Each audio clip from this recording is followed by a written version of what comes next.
യേശുവിൻ്റെ രക്തത്തെക്കുറിച്ചാണ് യേശു ഇവിടെ പറഞ്ഞിരിക്കുന്നത്.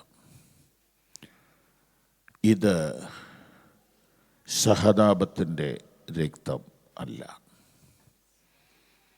ഇത് പ്രതികാരത്തിൻ്റെ രക്തവും അല്ല,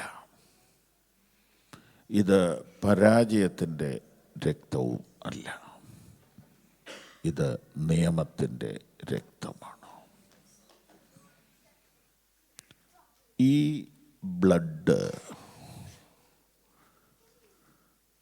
മണ്ണിൽ വീണത് ഗദസമനയിൽ വെച്ചാണ്. അവിടം തൊട്ട് ഗോൽഗോഥ മലവരെയും ആ ബ്ലഡ് വീണ പാടുണ്ട്. ബ്ലഡ് കണ്ടാൽ തല കറങ്ങുന്നവരാരേലും ഇവിടെ വന്നിട്ടുണ്ടോ? കൈപൊക്കി. ഞാൻ കൈപൊക്കുന്നില്ല, മോശമല്ലേ?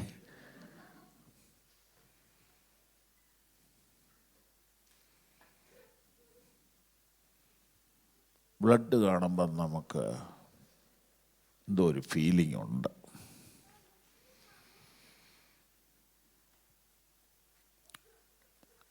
നമുക്ക് ചിലപ്പോൾ സഹതാപം ഉണ്ടാവും, ചിലപ്പോൾ നമുക്ക് പകയുണ്ടാവും.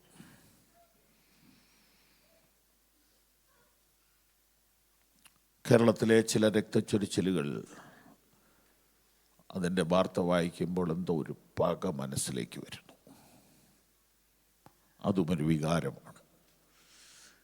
ഒരു മനുഷ്യനെ 51 വെട്ടി നടുറോഡിൽ ചോര ഒഴുകുന്ന കാഴ്ച ടെലിവിഷൻ കാണിച്ചപ്പോൾ മലയാളിയുടെ മനസ്സിൽ ആരോടോ അടങ്ങാത്ത വിഷമമുണ്ടായി. എന്നാൽ ഒരു വാഹനാപകടത്തിൽ ഒരാളുടെ ചോര വീഴുമ്പോൾ ആ വികാരമല്ല വരുന്നത്. പാവം, കഷ്ടം, സങ്കടം, ഒരു സഹതാപം ഉണ്ടായി. നമ്മുടെ തന്നെ രക്തമാണെങ്കിൽ നമുക്ക് സങ്കടം ഉണ്ടായി.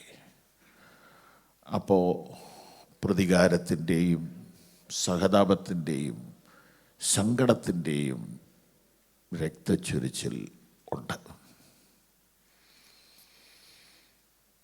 ഞങ്ങളുടെ കൊച്ചുമോൻ ഇവിടെ ബെൽഫാസ്റ്റിലുണ്ട്. അവിടെ VBS നടക്കുകയാണ്. VBSന് ഈ പിള്ളേരെ അങ്ങോട്ടും ഇങ്ങോട്ടും ഒക്കെ തള്ളുകയും ഇടിക്കുകയൊക്കെ ചെയ്യുമല്ലോ. ഇന്ന് ഞാൻ കേട്ടു നല്ല ഇടി അറിയാവുന്ന പിള്ളേരുണ്ടെന്ന്.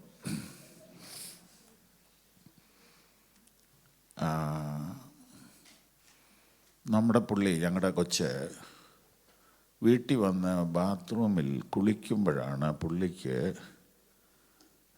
കിട്ടിയത് തൊലി പോയിട്ടുണ്ട്. നല്ല നീറ്റലുണ്ടായി.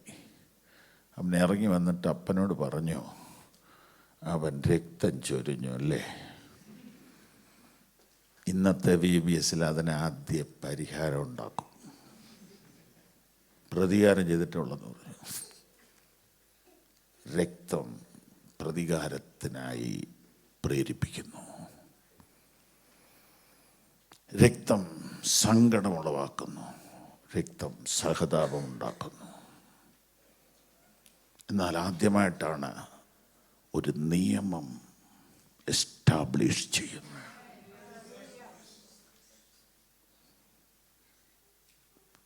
ഇവിടെ സഹതാപം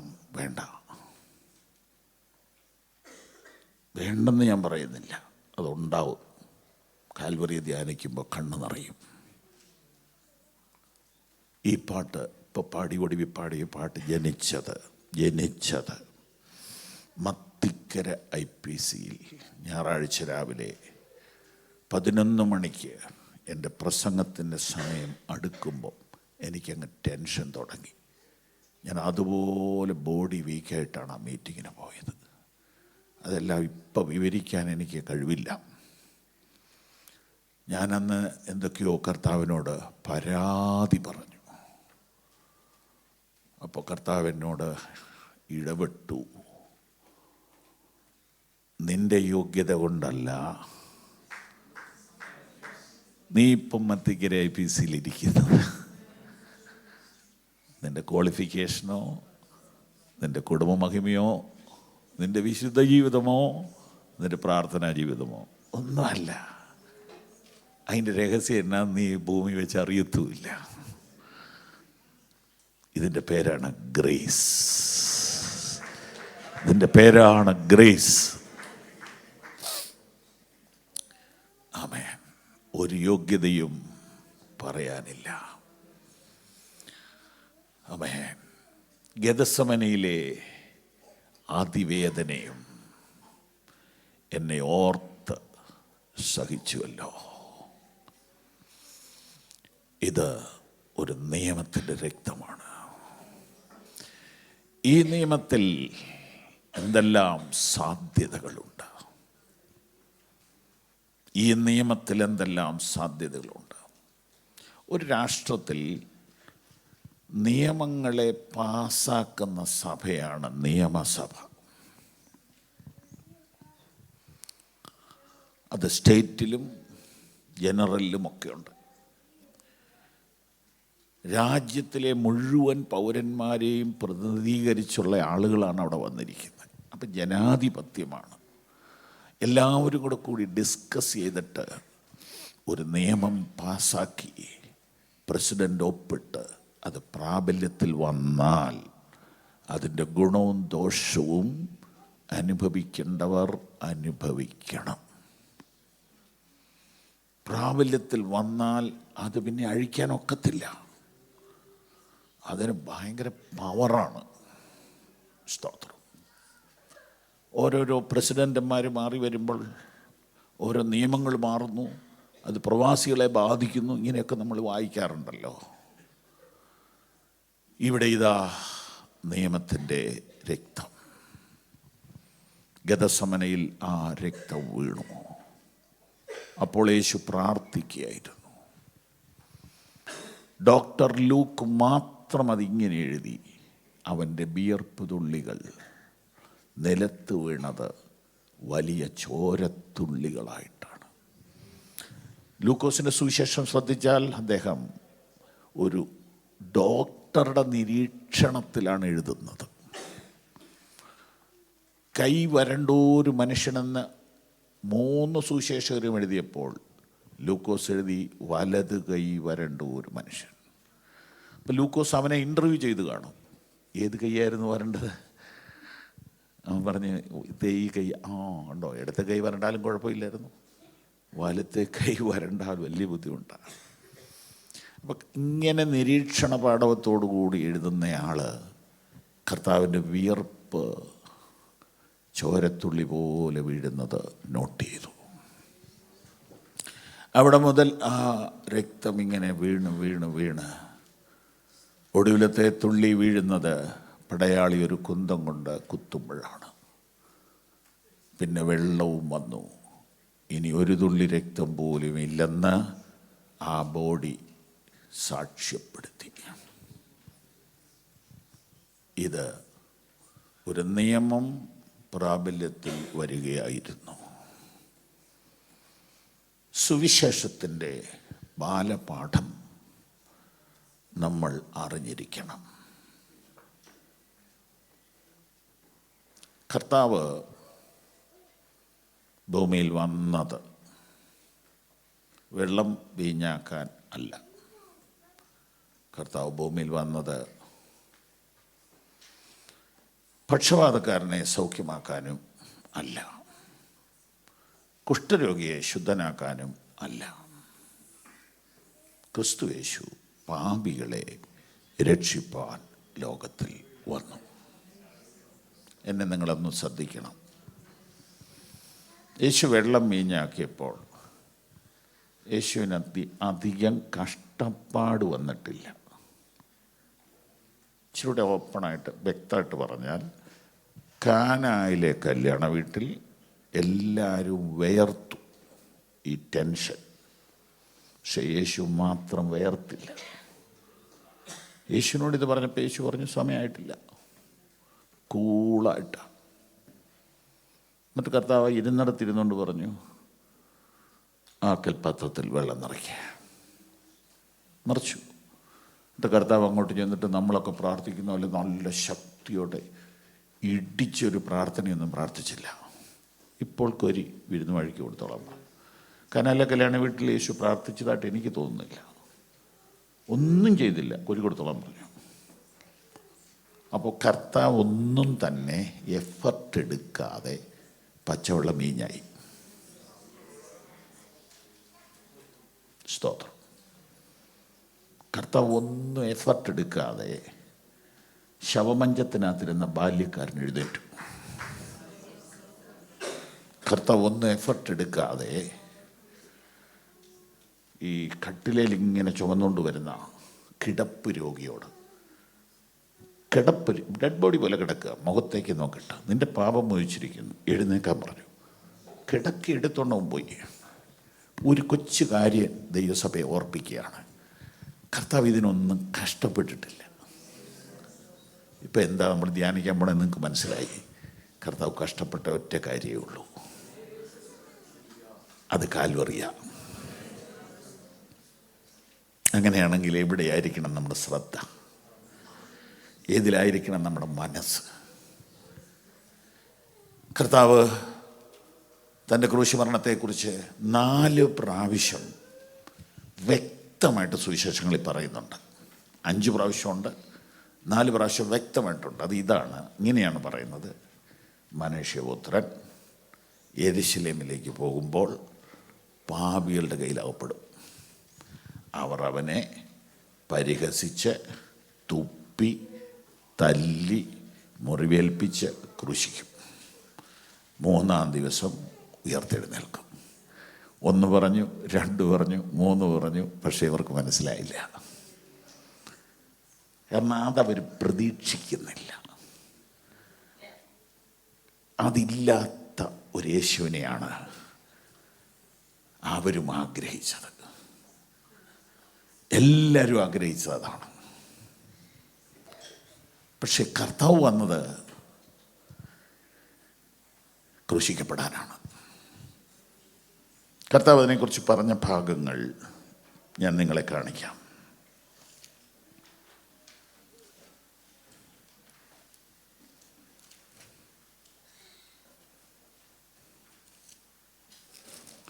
ലൂക്കോസിൻ്റെ സുവിശേഷം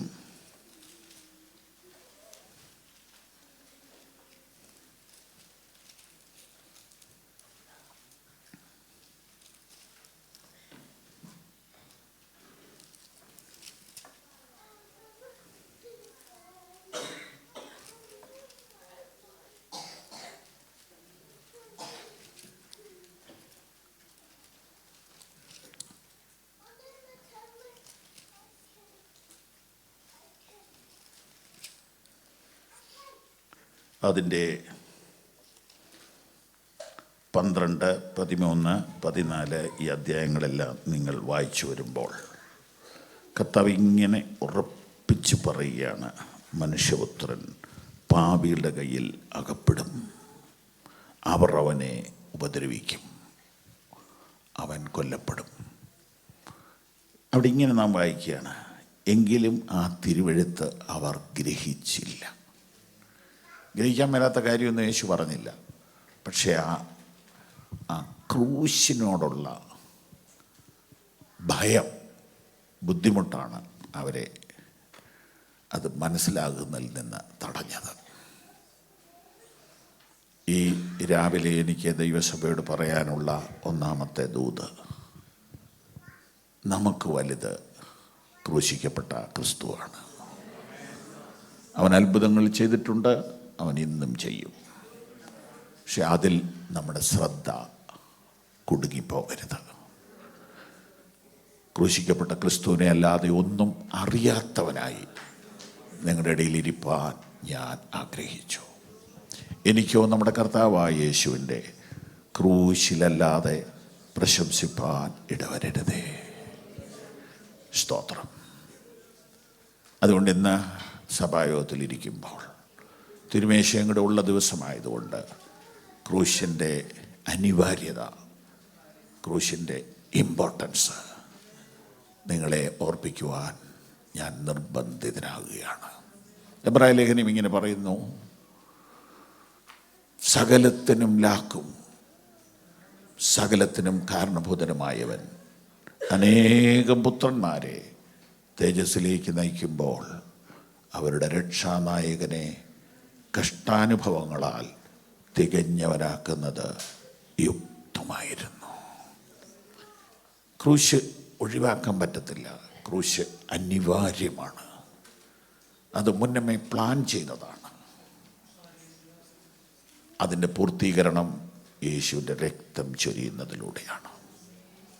അതിലൂടെ സ്ഥാപിക്കപ്പെട്ട നിയമത്തിൽ നമുക്കെന്തെല്ലാം ആനുകൂല്യങ്ങളുണ്ട്.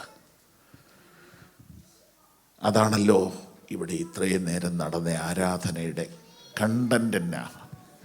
കുഞ്ഞാടേ നീ അറുക്കപ്പെട്ടു. നമ്മുടെ പാട്ടും നമ്മുടെ ആരാധനയും എല്ലാം അതിനോട് ബന്ധപ്പെട്ടതാണ്.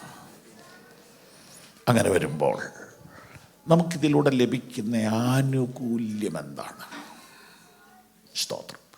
നമുക്കിതിലൂടെ ലഭിക്കുന്ന ഈ രക്തത്തിൻ്റെ നിയമത്തിലൂടെ നമുക്ക് ലഭിക്കുന്ന ആനുകൂല്യം, നമുക്ക് പ്രവേശനം. അതെഴുതിയിരിക്കുന്നത് റോമാലേഖനം 5-ാം അധ്യായം 2-ാമത്തെ വാക്യം. പ്രവേശനം, പ്രവേശനം. ഇപ്പോൾ ഒരു കലക്ടറുടെ റൂമിലോട്ട് കയറണമെങ്കിൽ നമുക്ക് പെർമിഷൻ വേണം.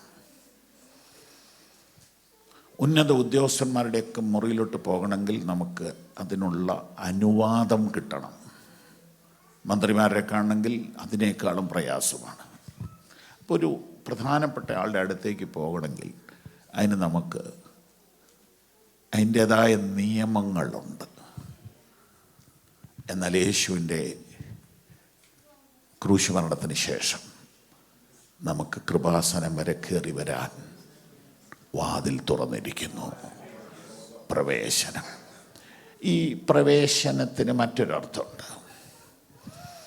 നമുക്ക് നടക്കാൻ മേലെങ്കിൽ നമ്മളെ ഒരു സ്ഥലത്തോട്ട് പ്രവേശിപ്പിക്കാൻ 2 പേരുടെ സഹായം വേണം.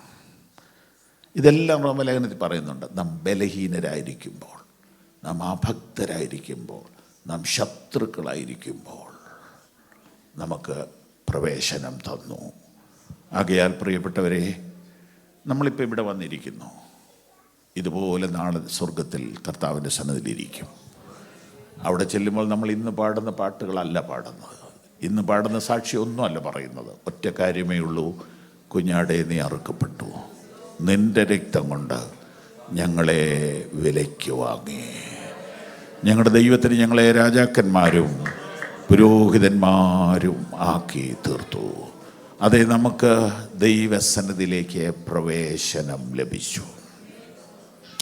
ഈ പ്രവേശനം ഞായറാഴ്ച മാത്രമല്ല, ഈ പ്രവേശനം വെള്ളിയാഴ്ച മാത്രമല്ല, ഈ പ്രവേശനം ചർച്ചിൽ മാത്രമല്ല, ഈ പ്രവേശനം എപ്പോഴും എവിടെയും. എവിടെ നിങ്ങൾ ആത്മാർത്ഥതയോട് മുട്ടുകുത്തുന്നോ അവിടെ ദൈവ സാന്നിധ്യം നിങ്ങൾക്ക് അവൈലബിളാണ്. സ്തോത്രം, സ്തോത്രം, സ്തോത്രം, സ്തോത്രം, സ്തോത്രം, സ്തോത്രം, സ്തോത്രം. എവിടെ നമ്മൾ പ്രാർത്ഥനയ്ക്കായി കണ്ണടച്ച് ദൈവത്തിൻ്റെ മുഖത്തേക്ക് നോക്കുന്നോ അവിടെ നമുക്ക് കൃപാസനം തുറന്നു വരികയാണ്. എന്തൊരു ഭാഗ്യമുള്ള നിയമമാണിത്.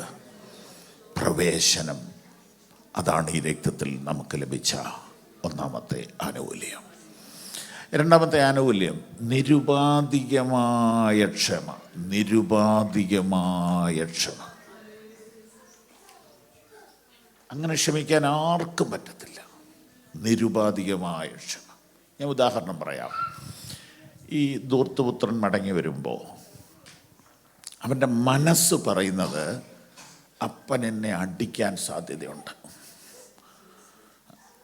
ആ കാലത്ത് ഭയങ്കര ശിക്ഷണ നടപടികൾ പിതാക്കന്മാർക്ക് ചെയ്യാൻ അനുവാദമുണ്ട്. അതുകൊണ്ട് ഇവൻ അകലേന്നെ പറയാനുള്ള വാചകങ്ങൾ തയ്യാറായിക്കൊണ്ടാണ് വരുന്നത്. എനിക്കിനി ഓഹരി വേണ്ട, മകൻ എന്നുള്ള പേരും വേണ്ട. ഇവിടെ അനേകം ശമ്പളക്കാരുണ്ടല്ലോ, അതിലൊരാളെ പോലെ എടുത്താൽ മതി. അവൻ അതേ പ്രതീക്ഷിക്കുന്നുള്ളൂ, കാരണം അവൻ അതിന് യോഗ്യതയുള്ളൂ. പക്ഷെ അപ്പം പറയുന്നതെന്നറിയോ? എനിക്കിവിടെ നഷ്ടപ്പെട്ടതൊരു വേലക്കാരനെയല്ല, എനിക്കിവിടെ നഷ്ടപ്പെട്ടതൊരു മകനെയാണ്.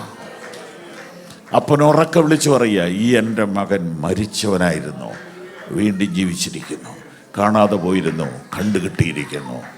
ഹല്ലേലൂയ.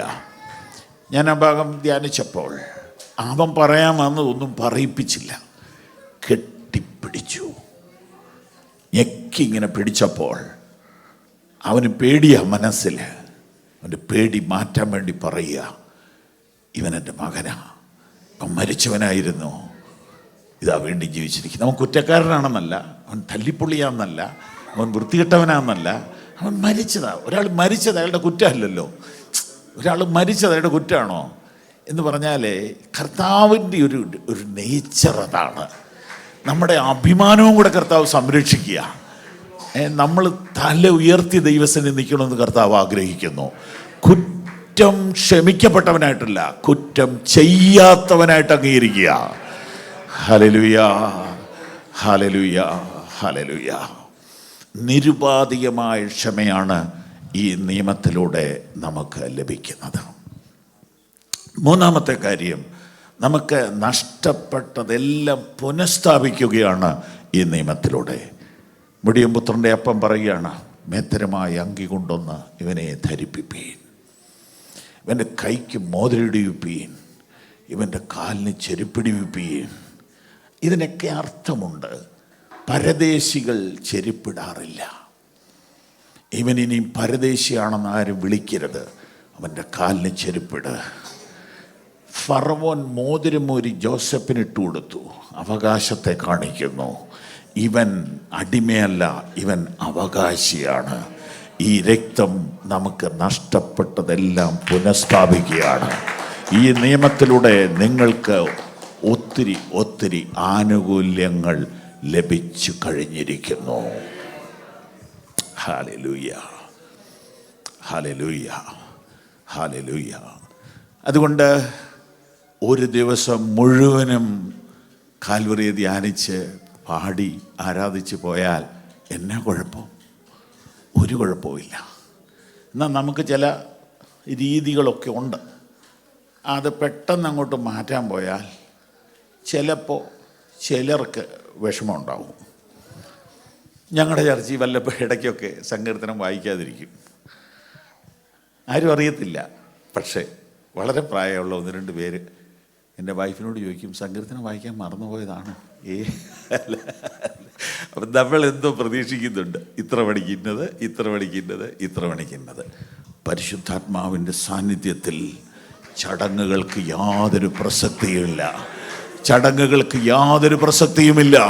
Hallelujah, hallelujah, hallelujah. കർത്താവിനെ ആരാധിക്കുന്നതിനേക്കാൾ സന്തോഷമുള്ള നിമിഷം ഏതാണുള്ളത്? ആമേൻ, ആമേൻ, ആമേൻ. ഈ രക്തത്താൽ നമുക്ക് ലഭിക്കുന്ന ഏറ്റവും വലിയ അനുഗ്രഹം അബ്ബാ പിതാവേ എന്ന് വിളിക്കാനുള്ള പുത്രത്വമാണ്. ആമേൻ. ഇത് വേറെ ആർക്കും ഇല്ല, നമുക്ക് മാത്രമേ ഉള്ളൂ. നാം ദൈവത്തെ ആരാധിക്കുന്നതിൻ്റെ ആ മനോഹാരിത, ഇന്ന് രാവിലെ എനിക്കൊത്തിരി സന്തോഷം തോന്നി ഇവിടെ വന്ന ആരാധനയിൽ. ഇന്നലെ രാത്രിയിലും ഒത്തിരി സന്തോഷം തോന്നി. നാം ദൈവത്തെ സ്തുതിച്ചു തുടങ്ങുമ്പോൾ പരിശുദ്ധാത്മാവ് നമ്മെ സഹായിക്കാനായി ഓടിയെത്തും. പരിശുദ്ധാത്മാവ് നമ്മുടെ ആരാധനയിൽ എടുത്തു തുടങ്ങുമ്പോൾ പിന്നെ ആരാധനയുടെ ലെവലങ്ങ് മാറും. മാറും. അതാണ് ആത്മാവിലുള്ള ആരാധന എന്ന് പറഞ്ഞത്.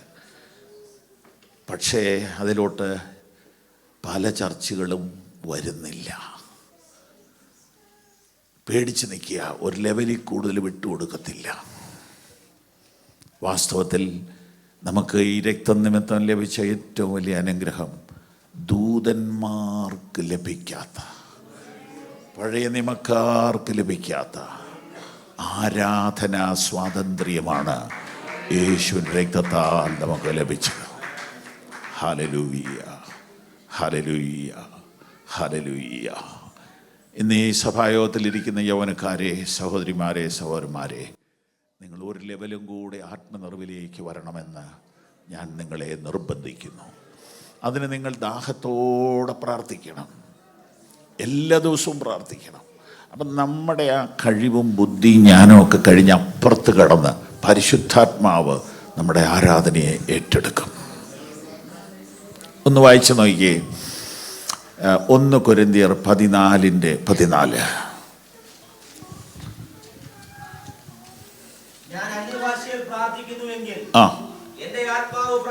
അവിടെ നിൽക്കട്ടെ, ഞാൻ ഇനിയുള്ളത് ഞാൻ ചേർത്ത് പറയാം. ഞാൻ അന്യഭാഷയിൽ ആരാധിക്കുന്നുവെങ്കിൽ എൻ്റെ ആത്മാവ് ആരാധിക്കും. സംശയമുണ്ടോ? ഒന്നുകൂടെ വായിച്ച ആ വാക്യം. ആ, അടുത്ത വാക്യം. എന്തെങ്കിലും തർജ്ജമ പ്രശ്നമുണ്ടോ ഈ വാക്യത്തിന്? ഇല്ല. പക്ഷെ നമ്മൾ വായിക്കാറില്ലെന്ന് മാത്രം, നമ്മൾ ശ്രദ്ധിക്കാറില്ലെന്ന് മാത്രം. അപ്പം നമ്മുടെ ബുദ്ധി ഓഫാകണം ആരാധനയിൽ. അതുവരെ സ്തുതിയാണ്, അത് കഴിയുമ്പോഴാണ് ആരാധന. സ്തുതിക്കുന്നത് നമ്മുടെ ഓർമ്മയിൽ നിന്നാണ്, ആരാധന നെക്സ്റ്റ് ലെവലാണ്. Praise the lord. ബുദ്ധിയോ അബലമായിരിക്കും. പ്രിയപ്പെട്ടവരെ, നിങ്ങൾക്കതിലോട്ട് വരാൻ കഴിയും. അതിൻ്റെ കാരണം എന്നാ അറിയോ? നിങ്ങളെ ലീഡർ അതിനോട് സഹകരിക്കുന്നയാളാണ്. വണ്ടി ഓടിക്കുന്ന ആളുടെ കയ്യിലല്ലേ സ്റ്റിയറിംഗ് ഇരിക്കുന്നത്, ആ വഴിക്കേ വണ്ടി പോകത്തുള്ളൂ. എനിക്കറിയാം, ഞാൻ കണ്ടിട്ടുണ്ട്. ഒരാത്മാവിലാകുന്ന കണ്ട് അന്നേരം ബ്രേക്ക് ഓട്ടുന്ന ലീഡേഴ്സുണ്ട്. അവർക്ക് പേടിയാണ്, ഇതിങ്ങനെ ആത്മാവിലോ ആത്മാവിൽ അതിങ്ങനെ ഈ പ്രസംഗിച്ച് വരുമ്പം വേണേൽ ഒരു 2 അന്യഭാഷ പറയാം, അതിൽ കൂടുതൽ പാടില്ല. ലീഡർഷിപ്പാണ് പലപ്പോഴും ഇതിനെ കൂച്ചി കെട്ടി നശിപ്പിക്കുന്നത്. നിങ്ങൾക്ക് സാധ്യതയുണ്ട്. ആ ലെവലിൽ മുന്നോട്ട് വന്നാൽ കൃപാവരങ്ങളുടെ തലങ്ങൾ തുറക്കും. ഇല്ലെങ്കിൽ തുറക്കത്തില്ല. സമയം, ഇന്നത്തെ ദിവസം സമയമില്ല, അതുകൊണ്ട് കൂടുതൽ പറയുന്നില്ല. അതേ അധ്യായം 14-ാം അധ്യായം 1 കൊരിന്ത്യർ 14:2 വായിച്ചാട്ടെ.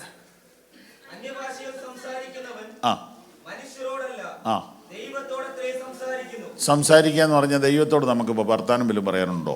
എന്നാ ഉണ്ട് വിശേഷം? ഇംഗ്ലണ്ടിലെ ഭരണം മാറിയത് അറിഞ്ഞായിരുന്നോ? ഇല്ലല്ലോ. അപ്പം അന്യഭാഷയിൽ സംസാരിക്കുമ്പോൾ ദൈവത്തോട് എന്തോ സംസാരിക്കുന്നത്? അത് പ്രയറാണ്. പ്രയർ ആൻഡ് വർഷിപ്പ് വേറെന്തോ? പ്രാർത്ഥനയും ആരാധനയുമാണ്.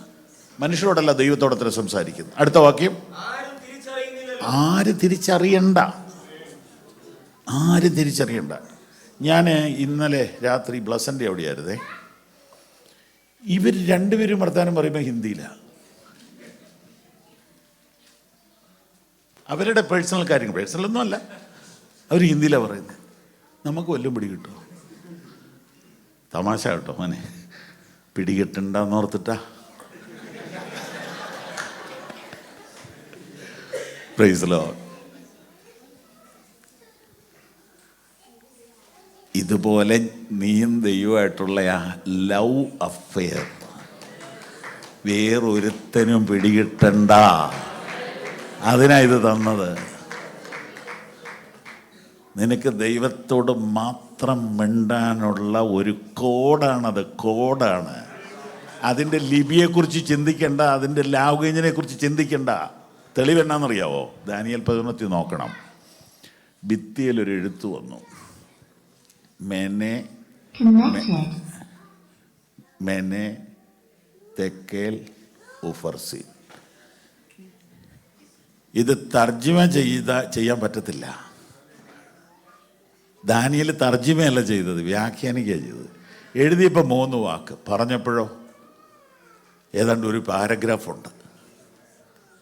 ദൈവം നിൻ്റെ രാജ്യത്വം എണ്ണി ത്ലാശിൽ നിന്നെ തൂക്കി കുറവുള്ളവനായി കണ്ടിരിക്കുന്നു.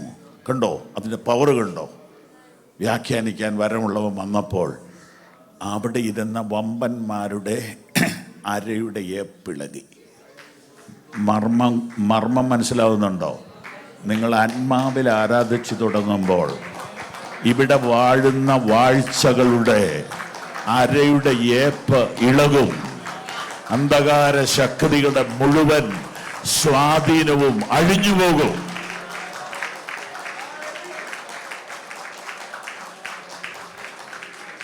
ഈ രക്തത്താൽ നമുക്ക് ലഭിച്ച ഏറ്റവും വലിയ ആനുകൂല്യം ആരാധനയിലെ അതുല്യമായ അനുഭവമാണ്.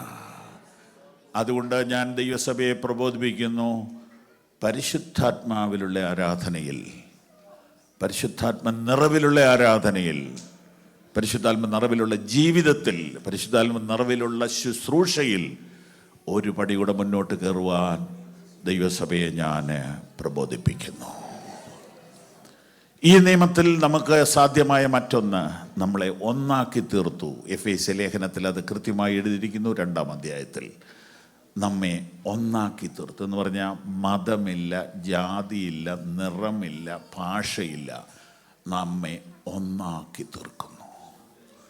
വീണ്ടും പറയുന്നു, ദൂരസ്ഥരായിരുന്ന നമ്മെ സമീപസ്ഥരാക്കി തീർക്കുന്നു.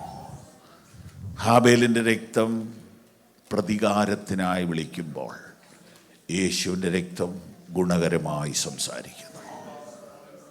യേശു പാനപാത്രം എടുത്തു കൊടുത്തിട്ട് പറഞ്ഞു, ഇത് എൻ്റെ രക്തത്തിൽ പുതിയ നിയമം ആകുന്നു. Hallelujah, hallelujah, hallelujah.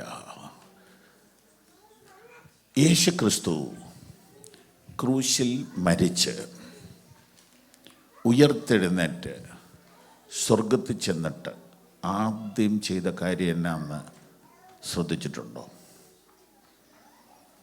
യേശു ക്രിസ്താവ് ക്രൂശിൽ മരിച്ച് ഉയർത്തെഴുന്നേറ്റ് സ്വർഗത്തിൽ ചെന്നിട്ട് ആദ്യം ചെയ്ത കാര്യം എന്നാന്ന് ഓർമ്മയുണ്ടോ?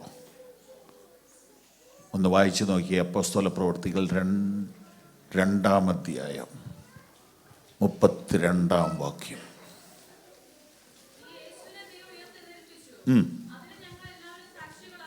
പിന്നെ അവൻ ദൈവത്തിൻ്റെ വലത്ത് ഭാഗത്ത് ആരോഹണം ചെയ്ത് പരിശുദ്ധാത്മാവെന്ന വാഗ്ദത്തം പിതാവിനോട് മേടിച്ചിട്ട് പെന്തക്കോസ്ത് നാളിൽ കാണുകയും കേൾക്കുകയും ചെയ്തത് പകർന്നു തന്നു.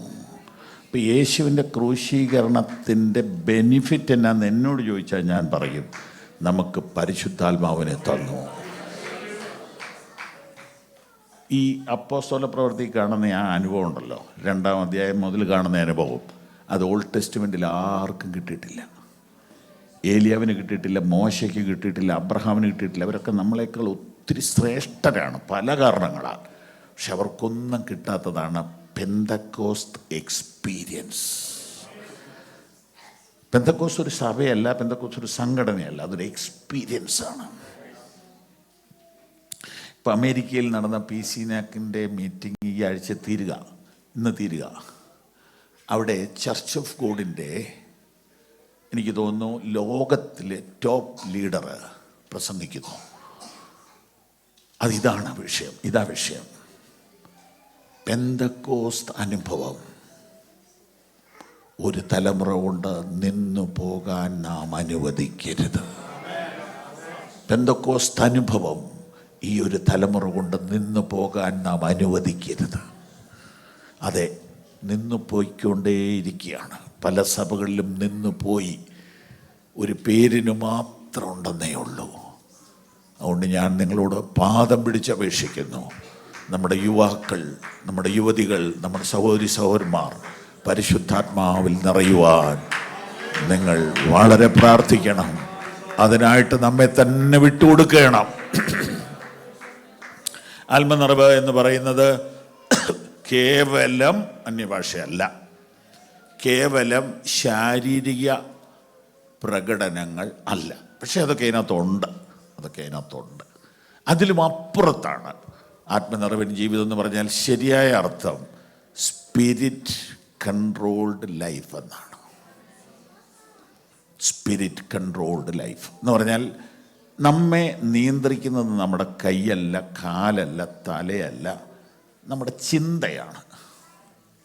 നമ്മുടെ ചിന്തയാണ്. നമ്മൾ ഇങ്ങോട്ട് പോരണം എന്ന് തീരുമാനിച്ച് നമ്മളങ്ങനെ ചിന്തിച്ചു, അതാണ് നമ്മളെ ഇവിടെ എത്തിച്ചത്.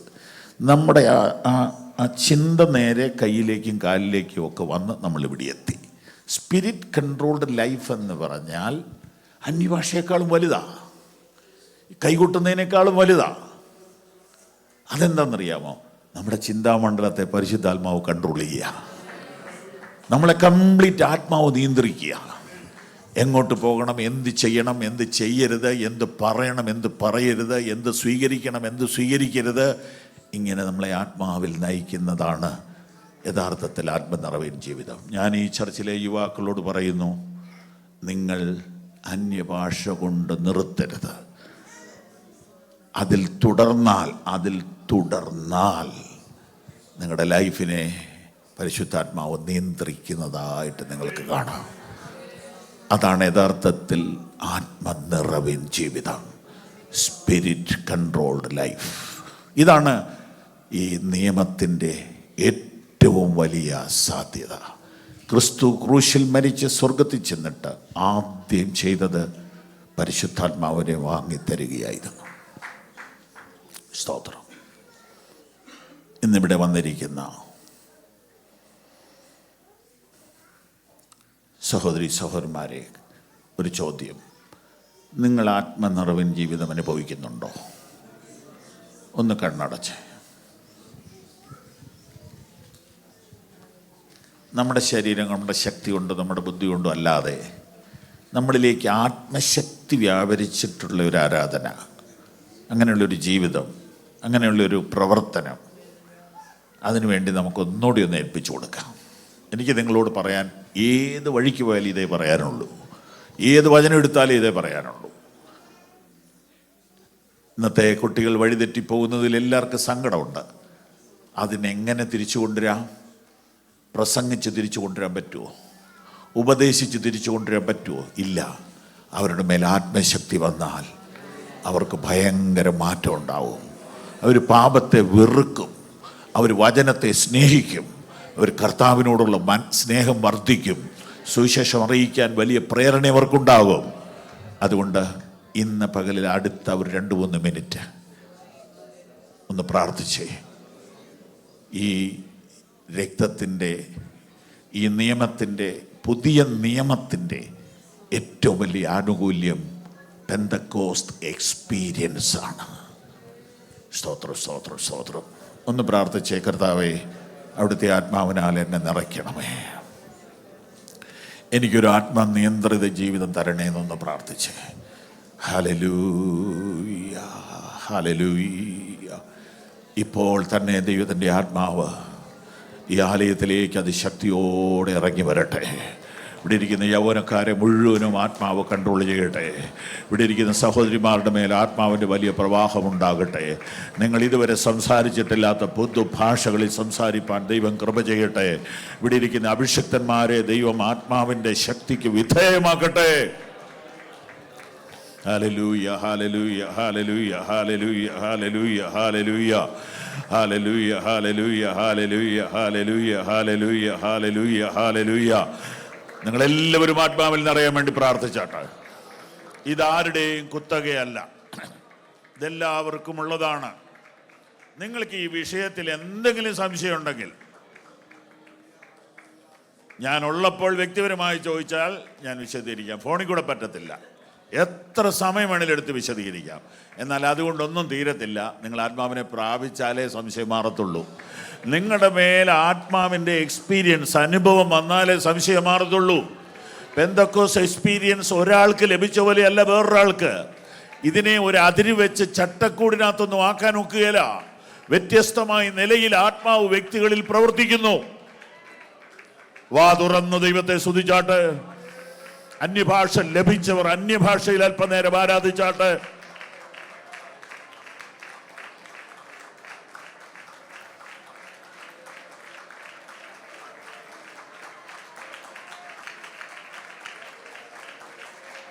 ഓ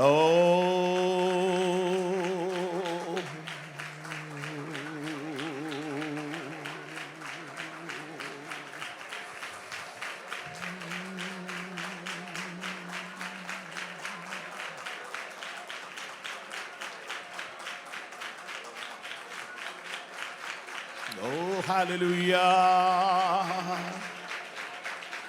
കർത്താവേ, ഇരിക്കുന്ന സ്ഥലം മറന്ന ഒരു അനുഭവം, എല്ലാ ചിന്താകുലങ്ങളും ഒഴിഞ്ഞുപോയൊരനുഭവം, ദേശത്ത് വാഴുന്ന ഇരുട്ടിന്റെ അധികാരികൾ അരയുടെ പാടുന്ന ഒരു പകലായി മാറട്ടെ.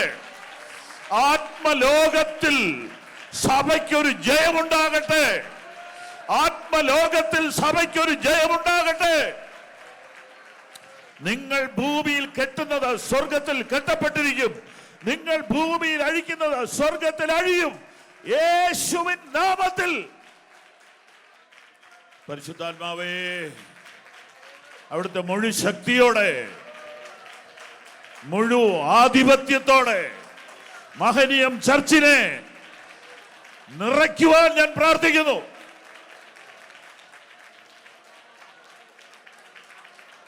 എഴുന്നേറ്റ് നിൽക്കാൻ ബുദ്ധിമുട്ടില്ലാത്തവരൊന്ന് എഴുന്നേറ്റ് നിന്നാട്ടെ.